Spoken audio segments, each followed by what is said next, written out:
Stay tuned for another episode of Life in Chaos. And I was good and didn't say a word.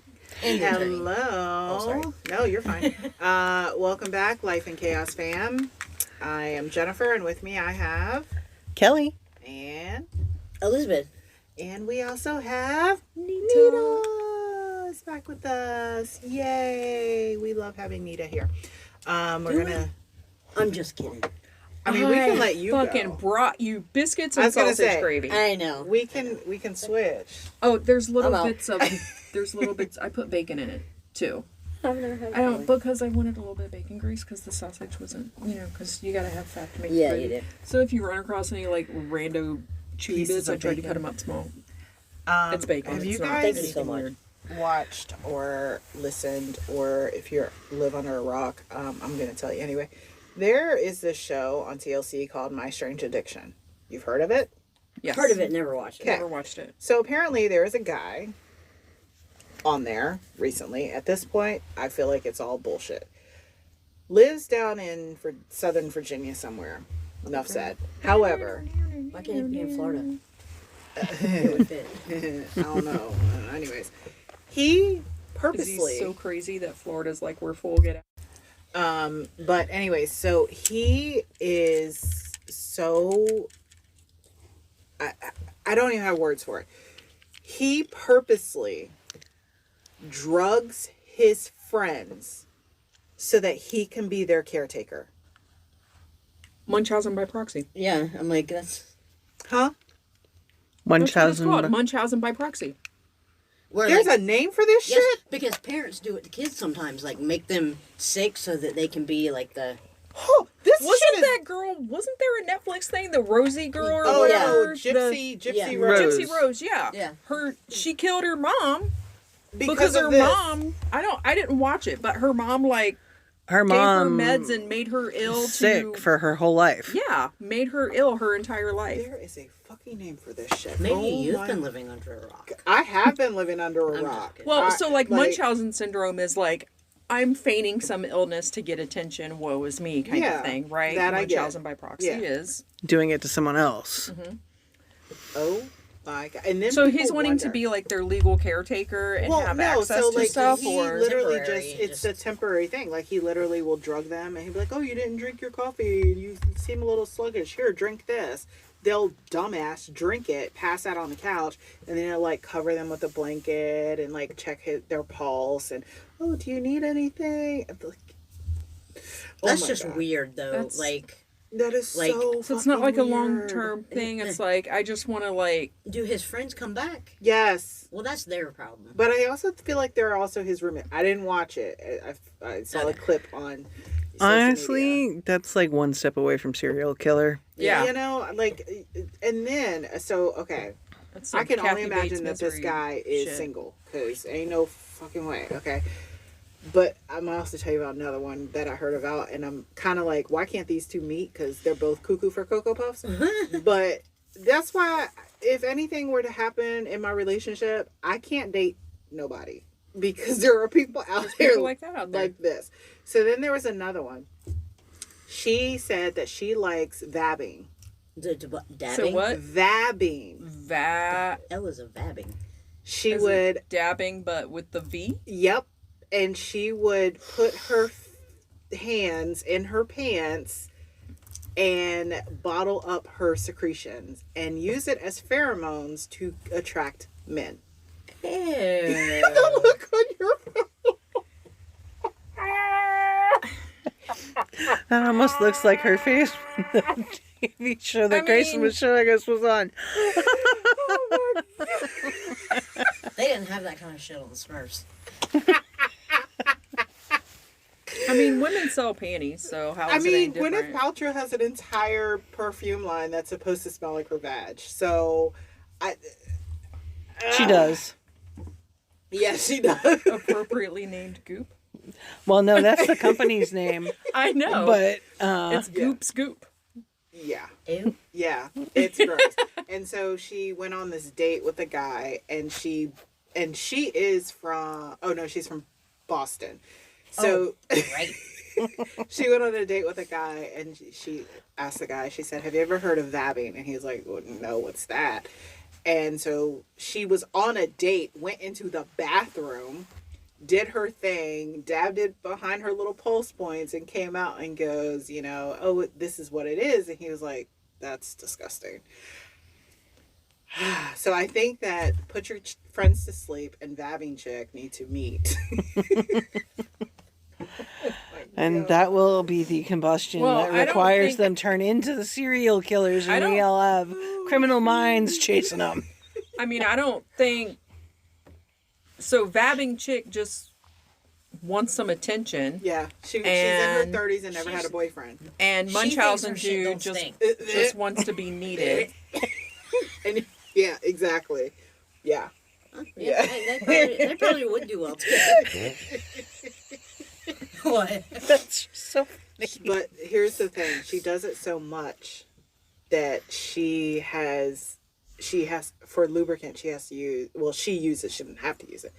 She uses coconut oil. That cannot be a good thing. It's not hygienic at all. But she has torn the lining several times. But don't they make specialty it's called KY jellies. KY, yes. There's all kinds of... There's a bunch of things. But how kinds about you of- just keep your hands out your pants? Yeah, well, that works too. You know? Mm-hmm. Yeah, she had a whole... Anyways, okay, moving on. So, I... Okay, again, it's like one step away from like selling your dirty panties because Yes. women do that, right? Yes. But menopause is going to hit that bitch hard Oh, big time. because moisture production decreases significantly. Yes, it does. So It's gonna I be- started watching whatever the new show is that has the guy that was on The Good Wife, Will from The Good Wife, and he's a doctor in a small town. I can't remember. Medicine. Dr. Best Medicine. Best Medicine? Something like Okay, that. yeah. I don't know. But there's this one. So there's a story. One of the storylines in the town. There's this woman. She's menopausal and she's using estradiol cream, vaginal estradiol cream, right? Mm-hmm. And she's having sex with her husband. And her husband comes in. He's like, "I'm gaining weight." And the doctor's like, "Why do you have breasts?" Right?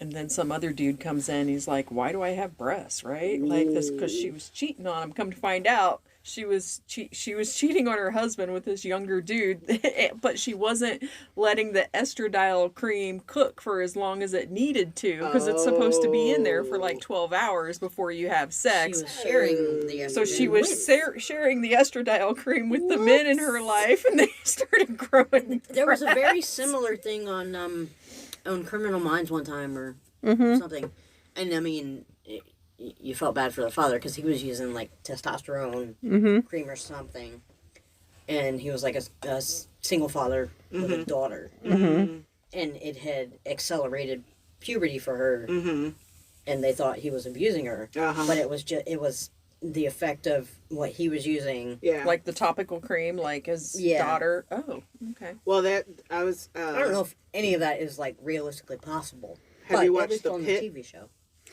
I want to, Okay. but I don't have HBO anymore. Okay, so I'll The give you Pit, another. it was I mean, similar I don't to- share my No, we don't do streaming that. logins at all.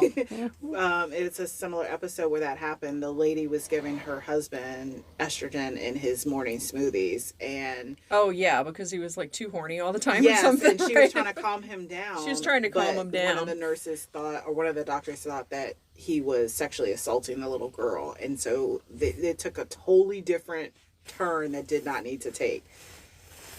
Oh God! And then of course now the TikTok trend is women who find their husband's Tinder profiles online and are putting Nair in their body wash Well, they deserve and that. shampoo. They deserve that. And so one of them, it had to be a skit. Had to be. Then again, it could have been real. I don't know. But she answers the phone, and it's his girlfriend who's pregnant calling the wife saying, "Hey, I'm at the hospital with them. You need to come down here. He's complaining like his scalp is burning and da-da-da-da. It's like falling out." And she's like, "Oh, is the baby okay?"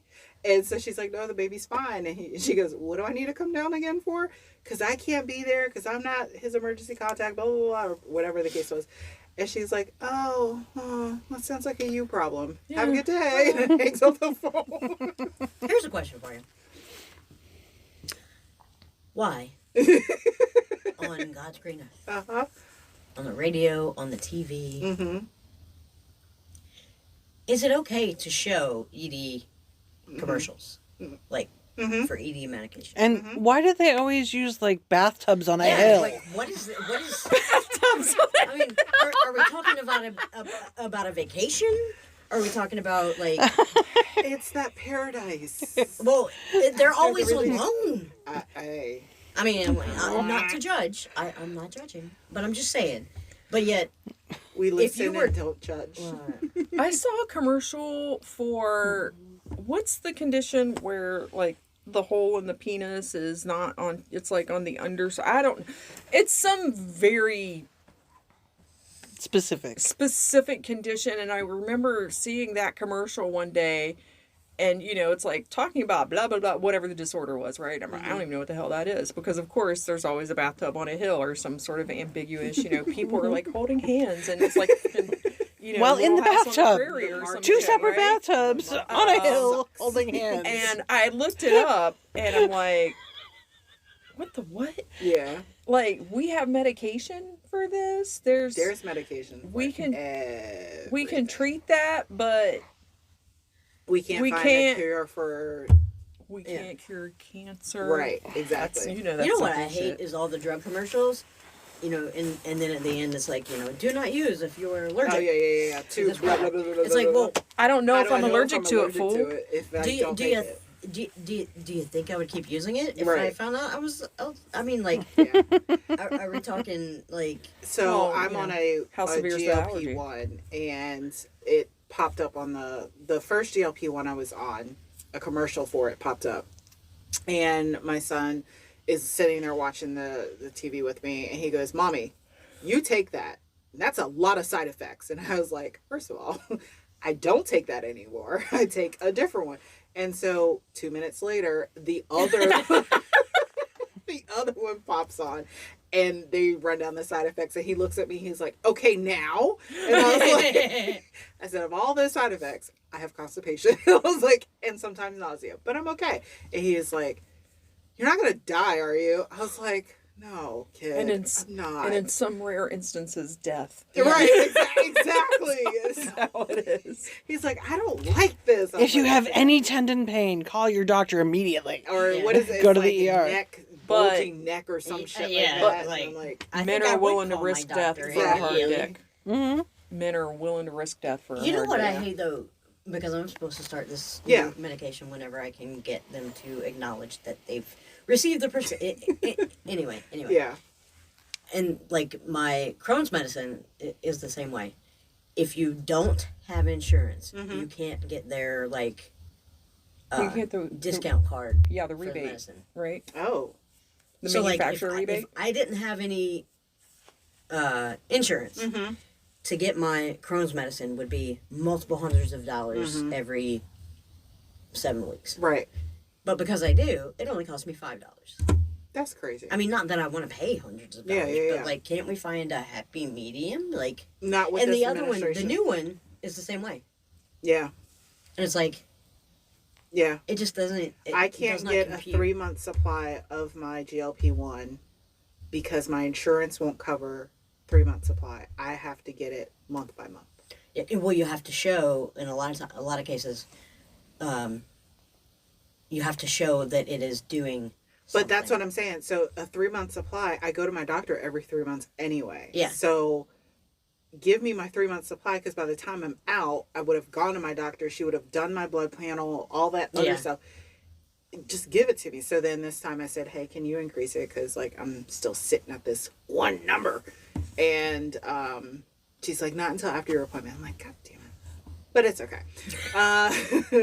She'll increase it. Cause I saw a clip from, it was some congressional hearing. I don't know what it was. Random stuff popping up, right? I'm not watching C-SPAN or anything, but somebody is on some House committee or something is grilling healthcare executives. What? Especially care marks. What was the question she asked? What happens to the patient if a procedure is denied. Mm-hmm. And it was later determined to be needed, and so there was a delay. There was a delay in the approval. Mm-hmm. What are the consequences to the patient? Mm-hmm. There could be a multitude of consequences, right? Right. Up to and including death. Up to and including death, right? And in some rare instances, death, right? Mm-hmm. And nobody had anything to say, right? Mm-hmm. And she said, what are the consequences to you, healthcare executives, Mm-hmm. if claims are denied? Hmm. If claims are denied, do you not get your bonus? Right? That and bonus of course, that equals somebody's salary. yeah. So, oh no, we deny more claims. Because I'm in the middle of that for therapy for the kid. Yeah. So, Well, she's going through it with the prescription for the medicine that our doctor wants to put her on, where we actually have the letter from insurance where it wasn't declined. It was approved. It was originally declined, but we have the letter saying, "Oh, this has been approved." After input from your doctor, this has been approved. It's like, And they're okay, still well, not- well, where is it? Mm-hmm. yeah. Mm-hmm. It's a shit show. It is. Today we And are that's putting it talking nicely. about breaking generational cycles. All that to say, we are talking about breaking generational cycles. Parenting differently than you were raised. Oh boy. Hello. Little therapy can do a lot of good. And I am not a therapist. I'm going to say that one more again. I am not a therapist. Today's episode is one I've been sitting on for a while because, it needs to happen. And if you're a parent or even someone who's... You make it sound like a toilet. Does it have a bidet to it?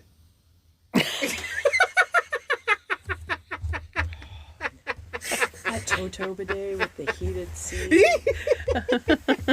my clients. Yeah. Every time I go to my client's house, I make, even if, just number one, I just want to sit on the warm toilet seat.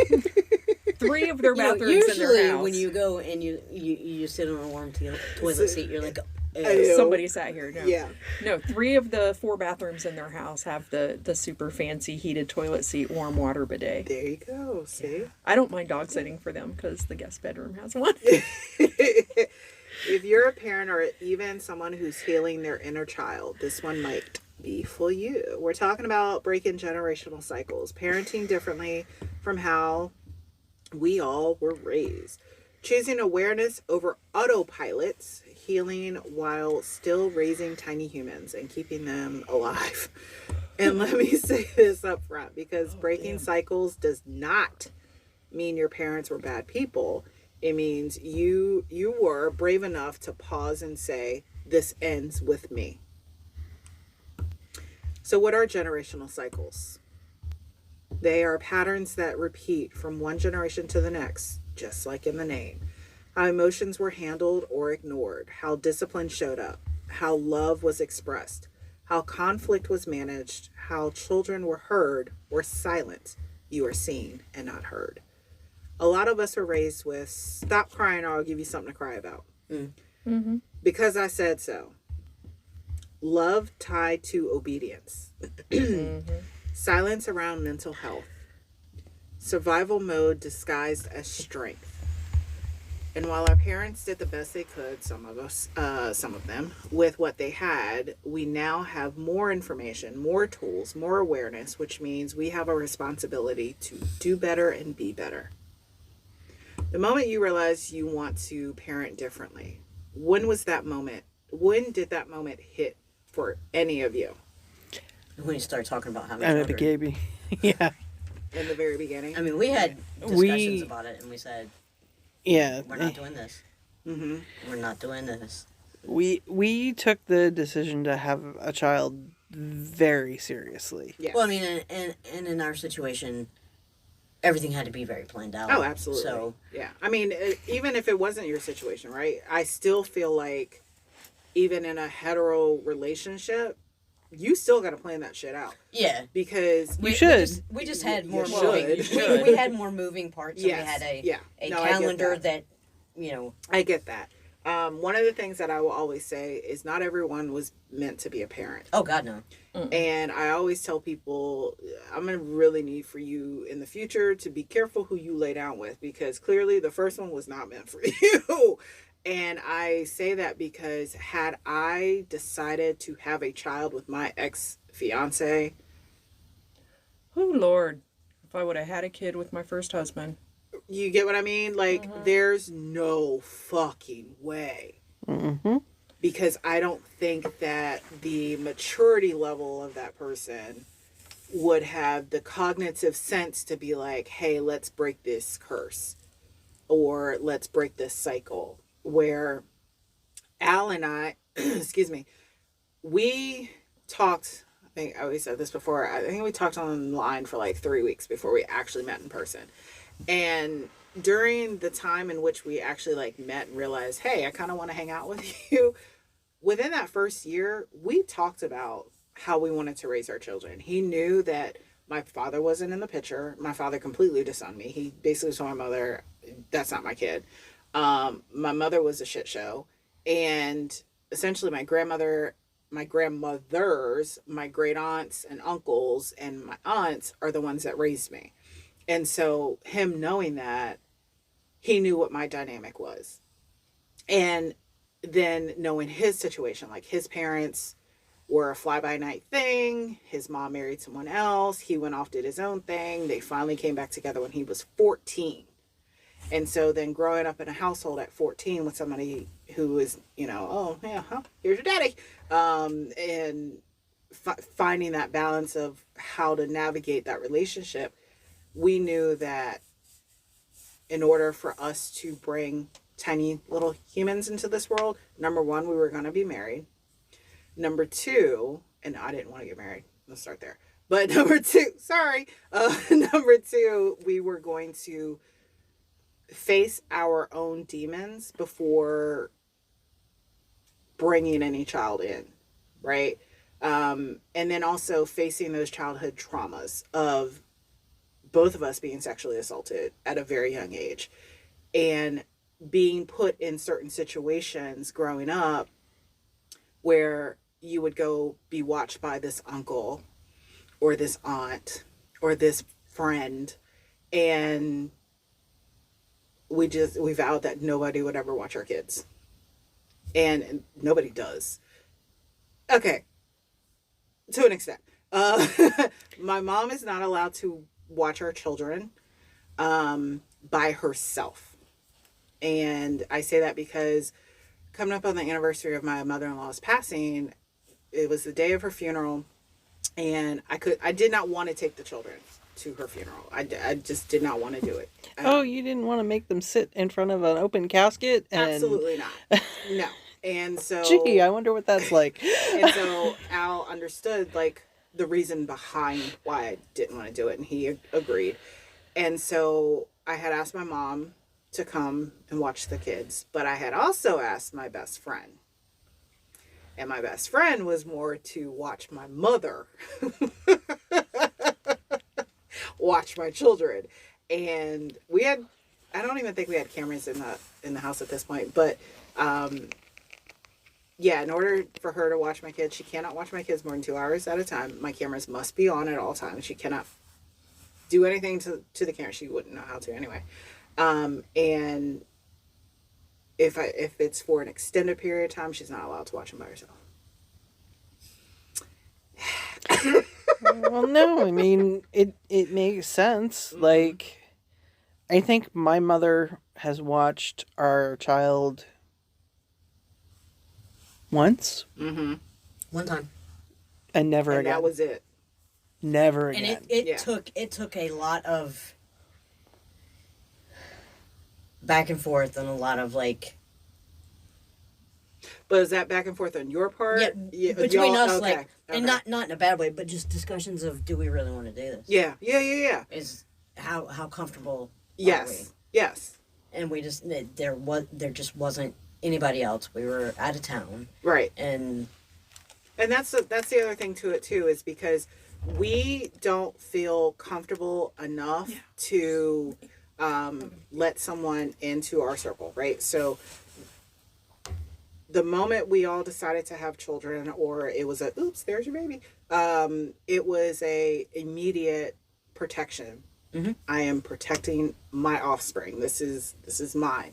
And in doing so, there were people that we would shut the door on, that were in our life. And at that time, it wasn't the family that I grew up in. It was the family that I was growing.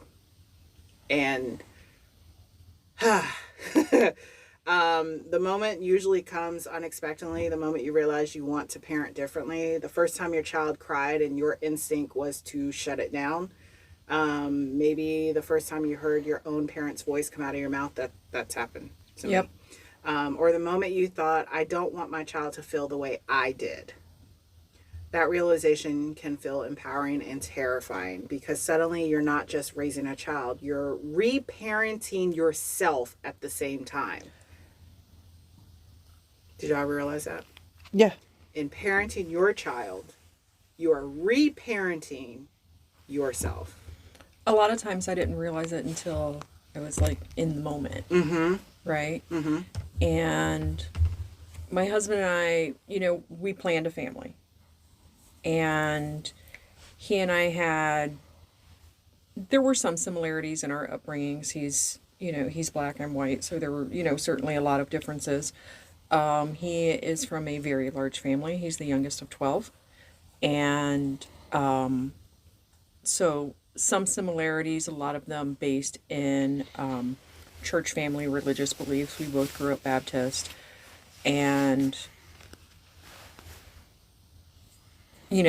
respecting elders, things of that nature. There are some things that we've figured out as we've parented.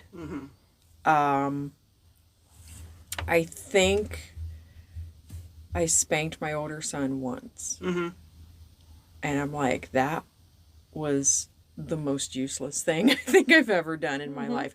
Aside from being horribly traumatic to me, it didn't make a damn bit of difference. Right. And that was something that he and I bumped heads on a little bit, not much, because I'm like, it doesn't make any difference. Right. And,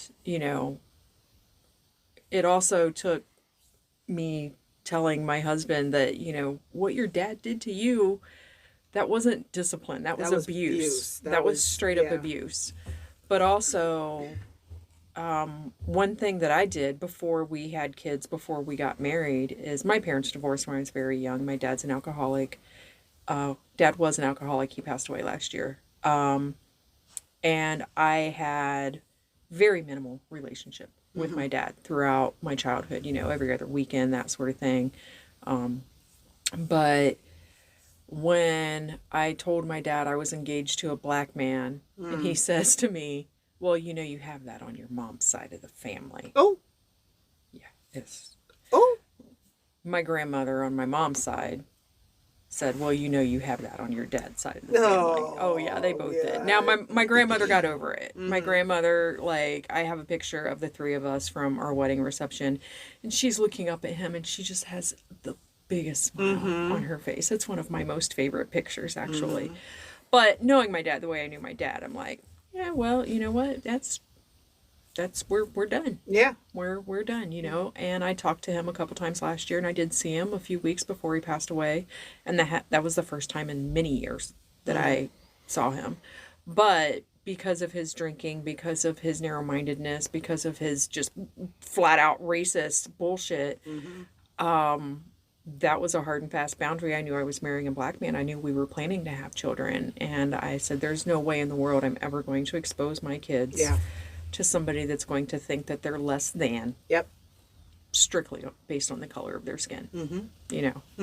If somebody's going to call my kid an asshole, it's because my kid's acting like an asshole. Exactly. It's not because... You're not going to call my child something else because you think it's okay. Yeah. And that was another thing,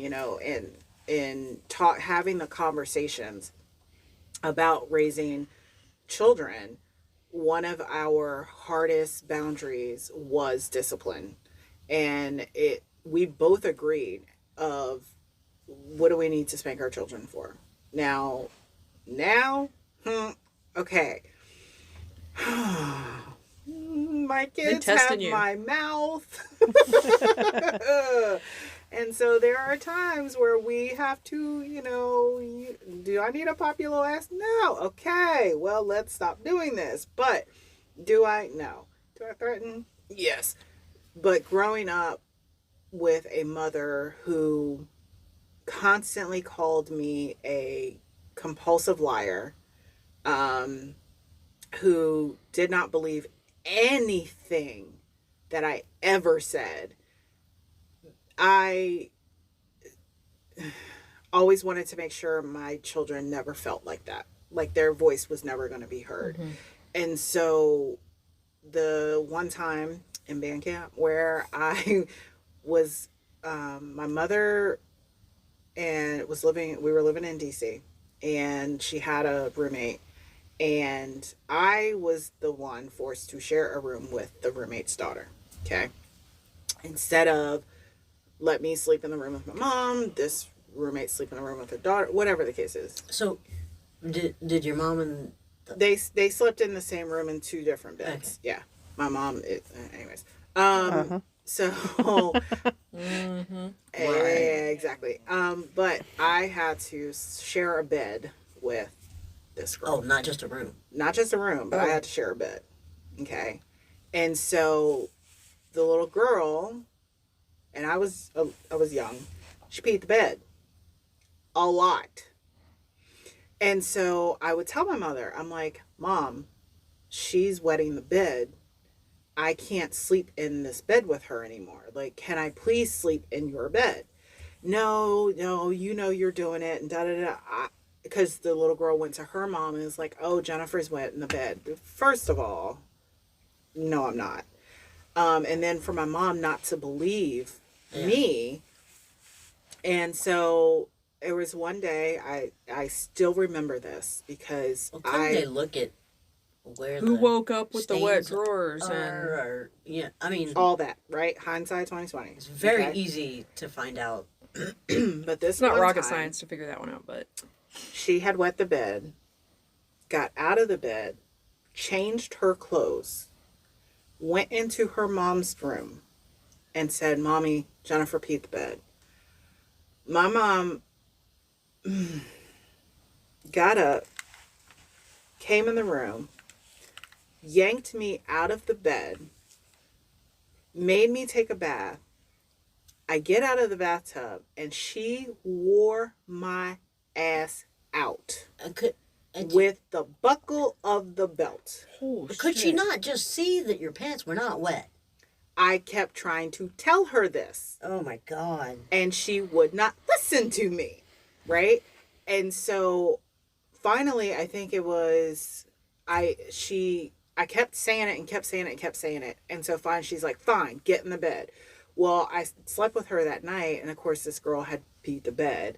And so the next day, her mother was like, oh my God.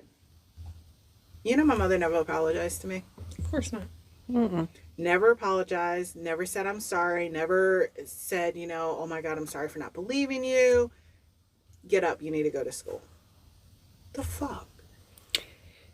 You know what I mean? So it's like, of that upbringing, of the not addressing or not acknowledging or not listening to your child, that was something that we decided that was never going to be the case, because we're an open book.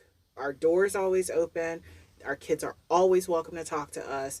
I'll go in my son's room. I'll lay across his bed. I'm like, hey, what's going on? He's like, get off my bed. You know what I mean? Or I'll go lay in my daughter's bed, and I'm like, oh, Mommy's so tired. And she'll just lay there with me.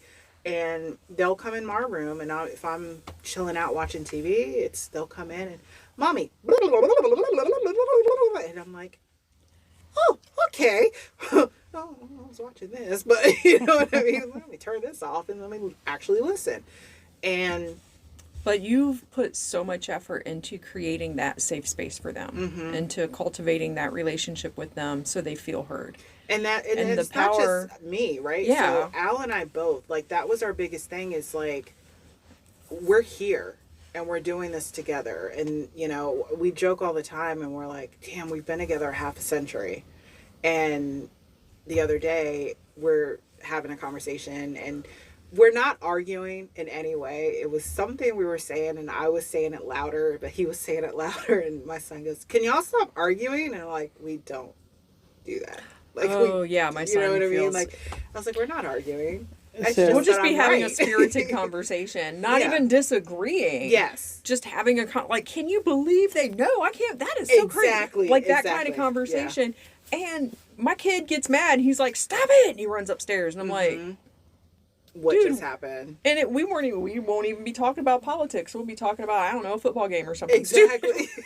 We, just- So sensitive to the tone of voice, though. Yeah. well, and like that's one of the things that we agreed to do was not to have like knockdown dragouts, Yeah. whatever, but to disagree in front of our kid. Yeah. And to let our kid see that you can have a disagreement with somebody you love, and it doesn't mean the world is over. Right.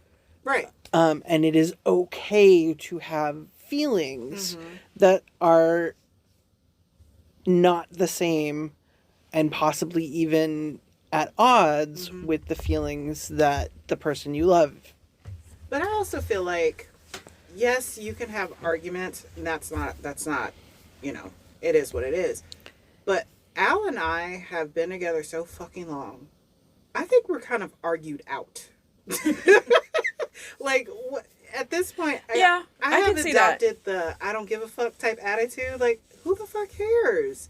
And so when he Next brings Monday stuff up, is my 20-year anniversary. congratulations. And we were married. We were together for like 5 to 6 years before that. Yeah. So So you guys have been together half a century. So it's, I mean, it's too, I mean, there were some things that we Quarter. argued about early quarter on. century, half a century. There It were some feels like things, 50 you know, years. that we kind of, you know, he's not the best at arguing. We have to do this thing because a lot of it is, you know, he wasn't hurt a whole lot as a child, especially being the youngest of 12. Yeah. And he has 9 older sisters. Mm-hmm. So, and, you know, he has his moments. Dad doesn't do the emotion thing very well. So when there is a conversation that can get emotional, it's very difficult for him to have that conversation. Right.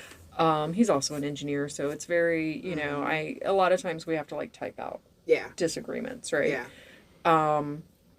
But I'm very upfront with the kids that, you know, your dad and I absolutely disagree on things. You know, it's going to happen. But, you know, after 25 years, you know, you've kind of, Yeah. you know. Yeah. And I think the other thing that we do in addition to that, But modeling how to, like, for Have lack of a that- better term, modeling how to fight properly, Yes, I guess. exactly. yeah, Because it's so many important. people Have a were healthy like, oh, disagreement. wait, we had a disagreement, so now it's like that episode of Friends where Monica and Chandler had an argument, and Chandler's like, oh, I guess we break up now. Yeah. And she's like, We just had a this is why you've now, you know, like, Yeah. Yeah. No, and the other thing, like the flip side of that is we also really, really work to demonstrate.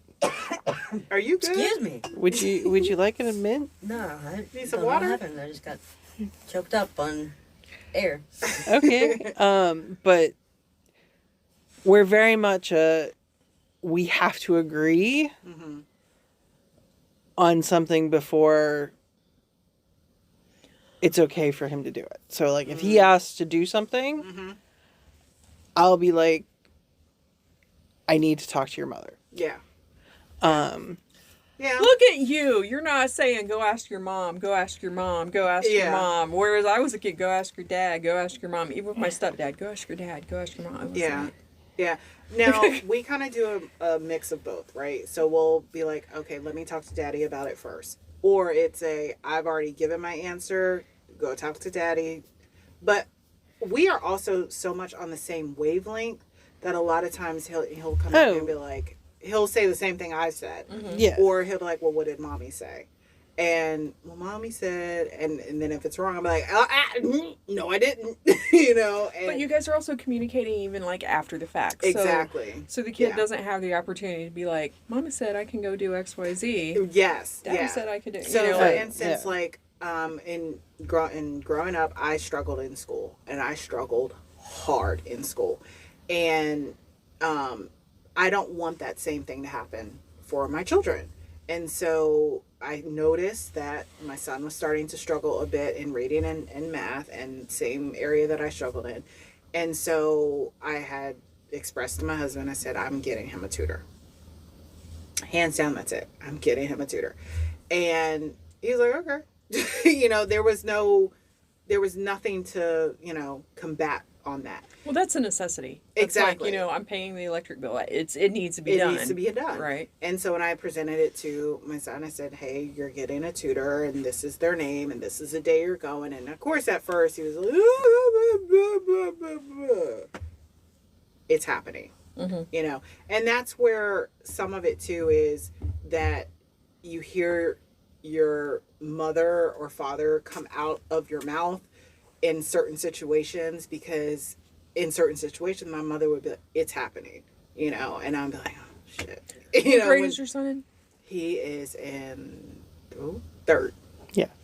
In third grade, my son was diagnosed with dyslexia, and I got him a tutor specifically for dyslexia. And I told my husband, I said, I'm getting him a tutor.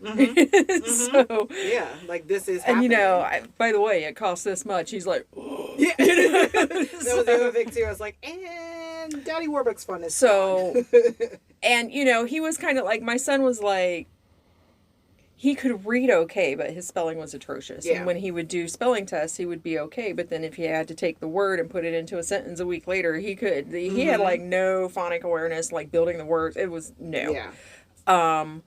But what I found when he started with a tutor was he very much enjoyed the one-on-one time with an educator. And that's what he tells me all the time, because he comes back to me. He says he has this focus time. I'm not competing for attention from a teacher. And he's third grade, so he came to me and he said, I'm sorry that I gave you a hard time about having one. And I'm like, okay. He said, but I love her. Can I have her every day? No. She costs me a lot of money. No, you cannot have her every day. This podcast has not taken off for me to afford a tutor every day. Girl, we did 3 hours a week. Yeah. So an hour and a half twice a week. Yeah. It was like a car payment every damn month. Yes. To see a tutor. $80 for 45 minutes. But his test scores are improving. That's what I like to hear. The hard truth, breaking cycles is exhausting. One thing that Kelly and I have done, like, I grew up playing all kinds of sports, all kinds of teams, and there were many times, like, my father never came, ever. My mom didn't, but that was because she worked. Yeah. Single mom. It just wasn't an option. Mm-hmm. Like, if it was on the weekend, she would absolutely come. If it was at night, she was there.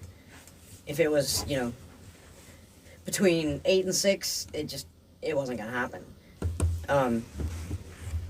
Eventually, my stepmother ended up being able to come because she was a teacher, had teacher hours, and it worked out. But it was very important to me that with all the sports that our son plays, one of us needs to be at every game. Yeah. When it's physically possible. Yeah. Yeah. And Kelly's not a big sports person. And like, this is your realm. But I'll show when I can. Absolutely. Yeah. Absolutely. Yeah. Like, and when she's able, she's there. But that's just it. That's what But you realized what was important to you. Yeah, exactly. You realized, because I felt the same way. My mom started driving truck when I was in 7th grade. I was a band geek all through school. I was like, I'm in high school. Are you going to make it to senior night? Mm-hmm. Like shit like that. I never got a class ring because my mom was never there when they were doing the orders because we didn't get enough notice. I lived with my grandma. my grandma came to whatever she could come. Yeah. She often came to my band concerts because she loved my band concerts. But, you know, she didn't come to football games or anything like that. Mm-hmm. So, and even when I was younger, my mom wasn't always there because she was a single mom. Mm-hmm. So that's why I was room parent for like 6 years. And I Right. am at every damn thing I can be at. Yep. So I feel like to some degree I've kind of swung the pendulum like completely in the other direction, maybe even overcompensating a little bit because I'm like That's what I feel like sometimes too. hovering, But- helicoptering. but I would is rather it really in overcompensate? in these cases. Yeah. I would rather overcompensate Yeah. than not. But my kids know that I'm there. Yeah. They Yeah. know when shit hits the fan, That they can call mom. Yep. And what's great, Kelly and my dynamic is interesting in the relationship that we have with our son. We each have our own. Mm-hmm. Like when he needs like something serious or a serious discussion, he knows he's going to Kelly. Yeah. Like it's never. I'm not sure what Yeah, that they says come to about me. me, but You're the fun parent. but if it's like We all have like If it's our not silos very- of things. Well, Elizabeth is really, really good at meeting him where he is on an issue, Mm-hmm. which dealing with a teenager is huge. Right. Right. She can get him laughing Mm-hmm. so that they can talk about a serious thing that's upsetting him Right. and make him feel comfortable about it. Mm-hmm. He wants to know what to do about relationships and Or jobs physical or relationships something, yeah. or Crazy ex-girlfriends. Yeah. he, Yeah. he will come to me because unless he really wants to fuck with Elizabeth, because he knows that I am way more comfortable having those conversations. I think, my kids do the same thing. My kids will come to me, but if they want a real, like, heart to heart, like, get a little bit deeper, they'll talk to daddy. And it's always at bedtime, of course. Yeah. right before they go to bed, where my son is like, well, daddy, this happened, and this happened, and this, and then he will ask the question, well, did you have that conversation with your mother? And I'm like, well, no. Why not? Because you know how mommy is. Like, you have to talk to her. You have to let her know these things happen so she can nip them in the bud, because I'm always there, right? So it's one of those where I'm a single married mama, and because he does commute, and I can't fault him for commuting. This administration fucking sucks why he commutes. But we chose to move out here, and we chose to move out here so that our children could have a better quality of life, right? And so in doing so, yeah, I'm the one that always pops up, and I'm the one that goes to the parent-teacher conferences. I'm the one that the teachers do call, and, it is me. And the other fucking day, I said something, and this little shit says, oh, well, that's daddy. Oh, so when you need something, it's daddy? Bet. So next time you get sick and the nurse calls, call your daddy. The next time you fuck up in class and the teacher call your daddy. He was like, Mommy, I'm kidding. I'm like, don't joke with me. Oh. Don't joke with me. We had one of those moments not too long ago where my dumb ass kid told Elizabeth that she didn't contribute to the family because I earned all the money. Ooh. I wanted to kill him. But she didn't. I did not. She did not. He's I still did here. not. He is Live from jail. Right. I'm just kidding. Live from the closet under the stairs. Is where no. But I remember that.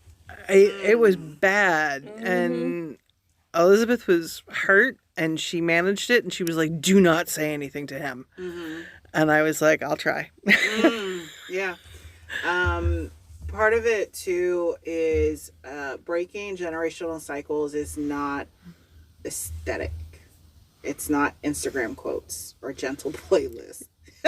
And it's also likely to get pushback from your family. Yeah, the family you grew up with, not the family you created. It's about Yes. pausing before reacting, apologizing to your child, and I will be the first to say it. I apologize to my kids. Oh, we've a always lot. done that.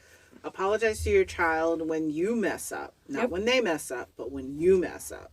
Sitting with emotions you were taught to ignore, and choosing connections when control feels easier. Sometimes it feels unfair, like, why do I have to do all this work?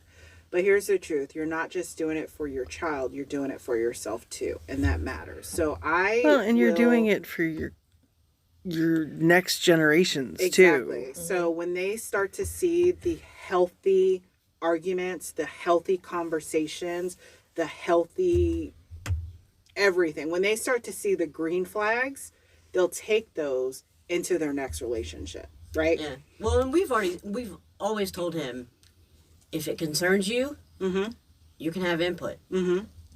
Doesn't mean we're going to change what our decision is. Yeah. But if it involves like your health or your whatever, you know, if you are involved, we will ask for your input. Yeah. We've always included him at an age-appropriate way for any decision impacting him.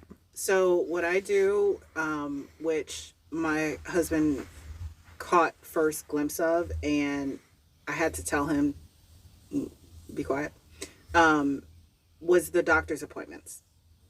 I let my kids run their doctor's appointments because, number one, I don't feel what you feel because I'm not in your body. I don't know that your stomach has been hurting for the last 3 or 4 days. I only go based off of what you tell me. I don't know if you have an ache in your leg or your foot until you tell me, and I don't know how long that's been there. So all the time when we go, and I love our pediatrician right now because she is absolutely phenomenal, because she does come in the room, she says hi to me, she looks at my kid, and she goes, what's going on? So talk to me. And they'll just, you know, and they run their appointment. And my husband went with me one time, and I said, we have to let them answer. And he was like, well, what do you mean? And I said, just listen. And so right at the intake, you know, as soon as they come in, I'm like, give them your name and your birthday. They do. And as soon as they call them back, and they're doing the whole temperature and everything, and the intake nurses will look at me and be like, oh, well, what's going on? They can speak for themselves. They know what's happening with them. And they're kind of taken aback, like, wait, what? What do you mean? I'm like, just listen. You have a voice. You have a voice, and you're going to be heard. And so they'll tell everything. And there's some things that they've told them. I'm like, really? When? Like, when did that happen? And, you know, they run each and every one of their appointments. I didn't get that. I didn't get the chance to tell my doctor when my blood was being drawn for the umpteenth DNA test of the century that I didn't want it done. Yeah. Break that bitch. Yeah, I mean, our kid had a challenging beginning because of medical issues. Yeah. And definitely had PTSD from it. Oh, yeah. At a very young age. And so managing and advocating for him through the medical processes was always something we made sure that his voice was heard. Right. And if it was at all possible, we would let his desire stand. If it was something that we couldn't avoid, that he had to go through, unfortunately, then that's when you step in. That was what we would do. But he didn't always like have a voice yet. I mean, at 3 years old, you know, you have a voice, but it's a little like this. By the time he was a year old, we could tell you when an IV was going bad. Yeah. And they would argue with us. No, it's fine. It's flowing. It's fine. I'm telling you. Yeah. You know, and the next time they'd come in, they'd be like, "Oh, the IV. We told you. We told you." Yeah. What breaking cycles actually looks like. Let's normalize what this journey really includes. Emotional validation instead of dismissal. I see you. I hear you. Your feelings make sense. Do you guys ever say that? Yeah. Or something to that nature. Something to Yep. that nature, yes. Boundaries without fear. Discipline that teaches, not intimidates. Yes. So we also say you're allowed to feel your feelings, but you're not allowed to put those feelings on somebody else. I say something very similar to that. Open conversations about feelings, mistakes, and growth. Repair after rupture. You will mess up. No shit. The repair is what heals. And I'll go back to apologizing. So sometimes, you know, we all know these tiny little humans like to push every fucking button known to man. Oh my God. And I will, as I call, lose my shit. And that is when the words start flowing that my daughter will go, language, and I will let it out. Oh. Yeah. And then later, after I take a few breaths, I will say, I apologize for losing my shit. And I say it just like that, because at that point they knew, oh, I fucked up. You know? But Yeah. No, my kid, Oops. Did you break the chair? No, my phone fell out. Oh. he and I, in a lot of ways, Are the same person? Yeah. are very similar. Yes. And at this point, because he is a really fucking smart kid, and he is extremely socially and emotionally intelligent, he will push every button I have on purpose. Oh, I'm gonna push it on the step. Oops. I mean, watch your step. No, I was very proud of myself the one time I asked, please, whatever you do not do this. And he did it. And he did it. And he tried apologizing to me at the time. Oh. And I said, I'm sorry. I cannot talk to you right now. You need to stay away from me. Yeah. Because I will say something. Yep. That I will regret. Yeah. Yeah. I've had similar experiences, like even from the time the kids were young. I very clearly remember losing my shit with my youngest one. It was I don't know, he was like 3 or 4. It was bedtime. He was all over the place, and I just like I lost it. I don't even remember what was happening. I just remember how I felt in that moment, and I'm like, got myself up off the floor of his bedroom. He was fine in there. He was going to do whatever he was going to do. I went and I put myself in my room. I gave myself a timeout, cried my tears, blah, blah, blah, came back in because I was mad and I was yelling and stuff like that leading up to that. And so I've always tried to apologize and model that apology. And I think it was you many years ago, Kelly was telling me, when we have our son apologize, I'm sorry I did this. I was feeling X. From now on, I will. Right? So, because an apology without that is, without substances. It's just a blanket statement. Yeah. Yeah. And so that's actually something that the younger one and I are currently, because he's very, there's a lot of rejection sensitive dysphoria all over the house, right? And he's like, I'm sorry. He has this really knee jerk, I'm sorry reaction. I'm like, honey, I don't want you to apologize. I want you, like, what was happening in the moment. We need to figure out how to learn from it and change our behavior. And this is something that we're working on currently.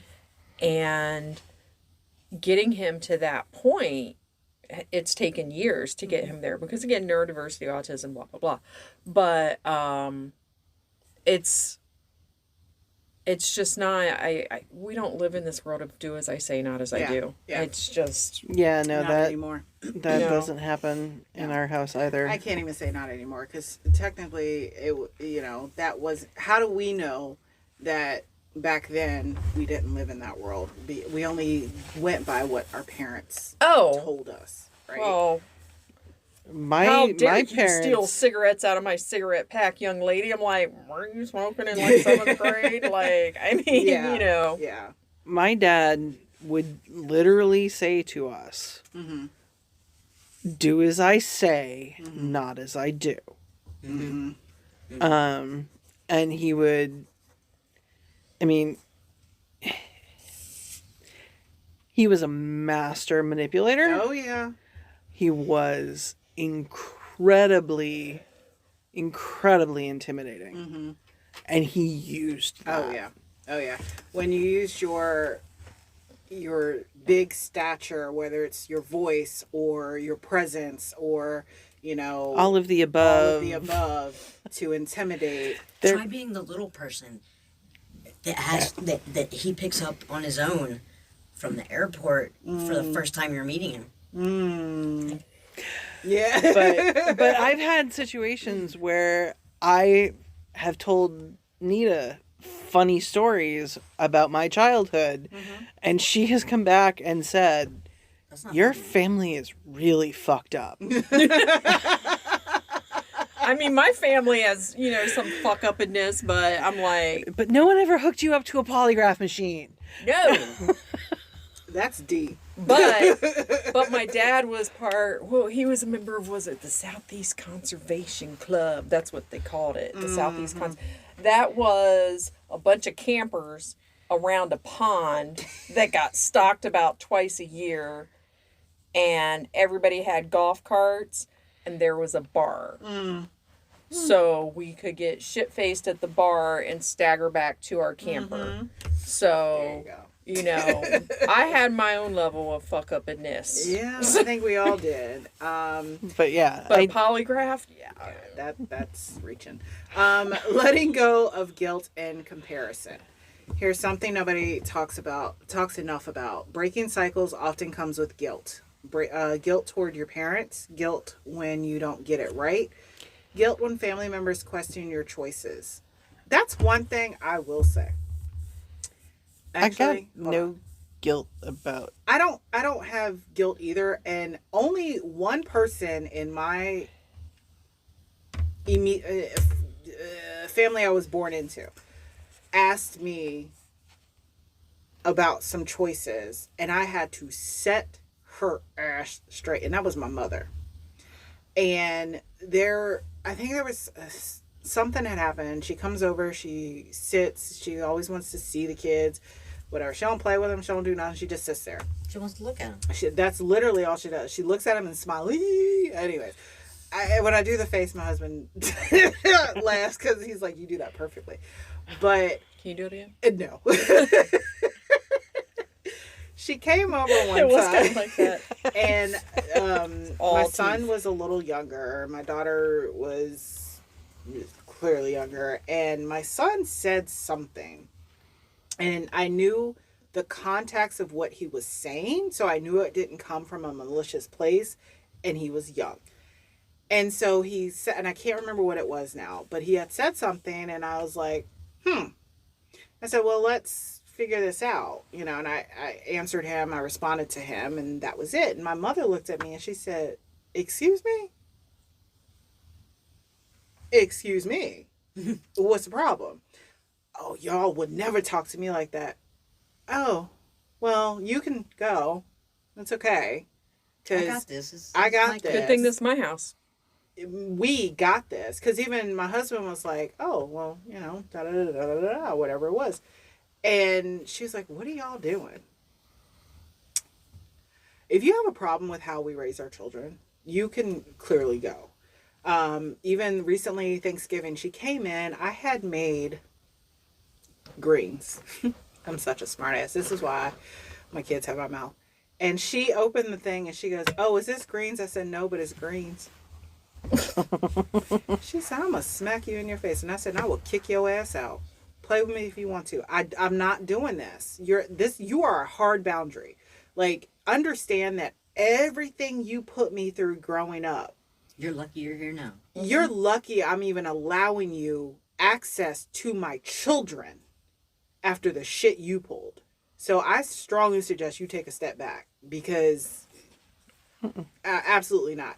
But the rest of my family, no. They don't ask the question of, oh, why are you doing this? Because I don't talk to them. I wonder if the guilt that you mentioned comes into play. You know, we're all women of a certain age, right? I think we're all pretty certain of who we are in our lives. We've lived enough life. And I think if it's somebody that's younger, maybe if it's somebody that's like, 20, 30, right? That they're not as certain of who they are. Oh, and I where know that guilt might come in. I say that 20s are for like fucking up. You don't know anything. 30s, you're really getting to know yourself. Yeah. 40s is like you're hitting your stride. 50s, you should know and better. I feel like 40s were super liberating. Yeah. For me, because I was so much more certain of who I was as a woman. Even there was a lot of evolution that happened because my second kid was born when I was 37, so there was just a lot that happened in my 40s. And that's funny. I can't imagine if I, the way I went off on my mom, and I probably could do it. I've tried to have those conversations with her in a more productive way. Yes. Establishing those boundaries, and she apparently doesn't respond to that, so I have to get angry and I have to yell, which pisses me off. All they know, because that's all she knows. That's all her generation knows. That generational cycle, that's how they grew up. It kind of blows my mind though, because I lived with my grandmother for 3 years. But how was your grandfather? My grandfather died before I was born. He died 2 years before I was born. So and my mom also was pregnant when she graduated from high school. So, my mom went through some shit. Yeah. But, if I tried to have that conversation or push back on my mom when I was like 20 something, even early 30s, and I did because about my husband, about the race. And, I was like 28. 29, and that was like the first time I really pushed back, and it was hard. It was really, really hard to do. But I didn't have guilt about it, but it was certainly difficult. It is. My guilt has always come from, am I screwing up? Am I screwing up my kid? Did my history impact me in such a way that it caused issues for him, like health-wise even? But can I tell you something? Because I have to tell myself this often. I understand the guilt of, am I screwing up? Am I doing something wrong? Am I doing something right? But I notice that when they come to you and just have a conversation, or for even mine will come to me, can I have a hug? I'm not screwing them up. Because I couldn't do that shit growing up. If I went to my mom, like, can I have it? What do you want? Right. What did you do? I just want a fucking hug. Literally just last night. My mom would hug me. My dad would be like, there. Yeah. My dad never hugged me. My mom would, like, sometimes I'd lay on the couch My with dad her. was afraid to hug me because when I was a baby and my mom wasn't home and I was sick and I wouldn't stop crying, he beat me. Yeah. What did I say to you earlier about your fucked up family? Your family's fucked up. Yeah. So part of that, though, is healing while parenting, because all of our childhood traumas, we also are still healing from years later, right? So the part that sneaks up on you, your child will trigger wounds you didn't know were still open. Oh, ages are hard. Moments where you think, why does this feel so big?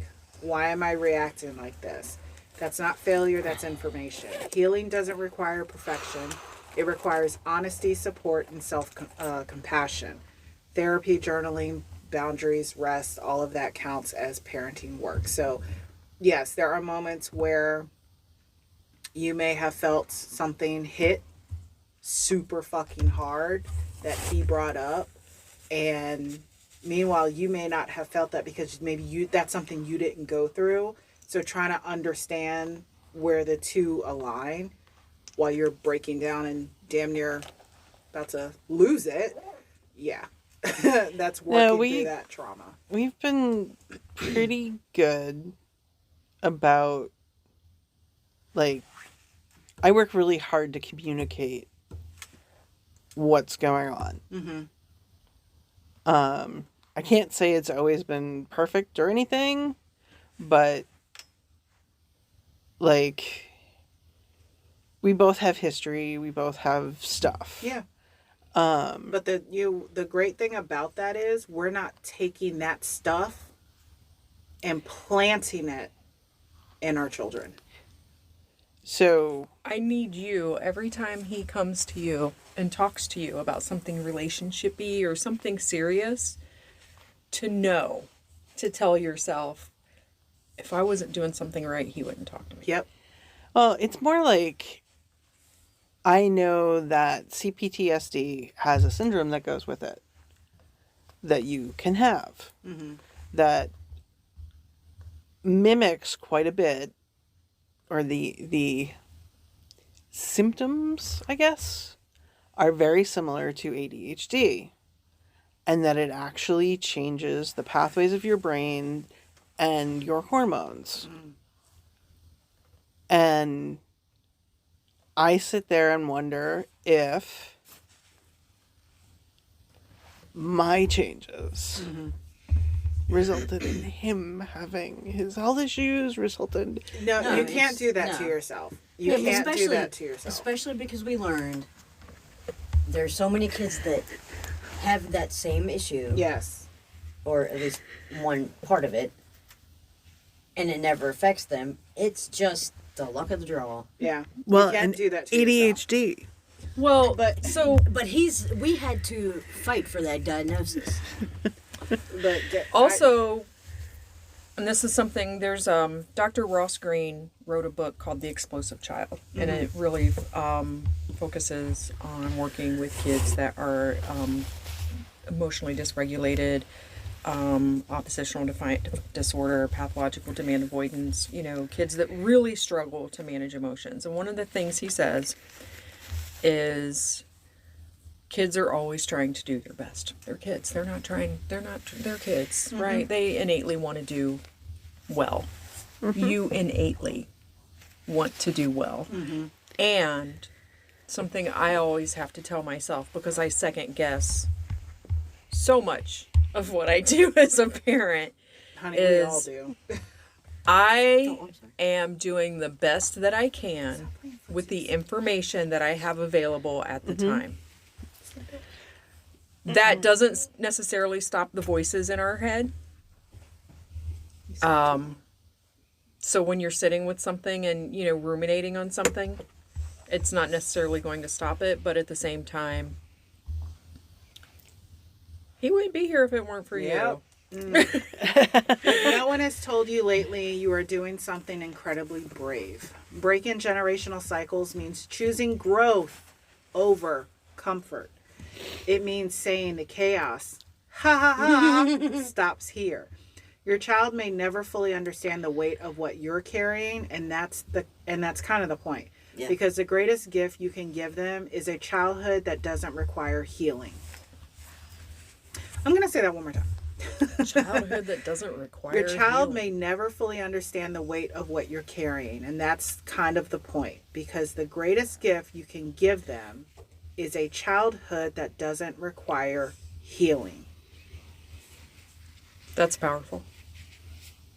That hurt. Yeah. Today was hard to hear. Take a breath. You're not alone, and you're doing better than you think. We got this. Don't worry about it. We got this. We're all in this together. All right, Life in Chaos fam, please hit us up at info@lifeinchaospodcast.com. Check us out on all our socials if you want to be on the show. If there's something you want us to talk about on the show. Again, we will not share your name. We'll share your story, but never your name. We love you and have the best day. Bye-bye. Thanks, everyone. Bye. This has been Life and Chaos. Make sure to check out lifeandchaospodcast.com for more information about your chaos coordinators.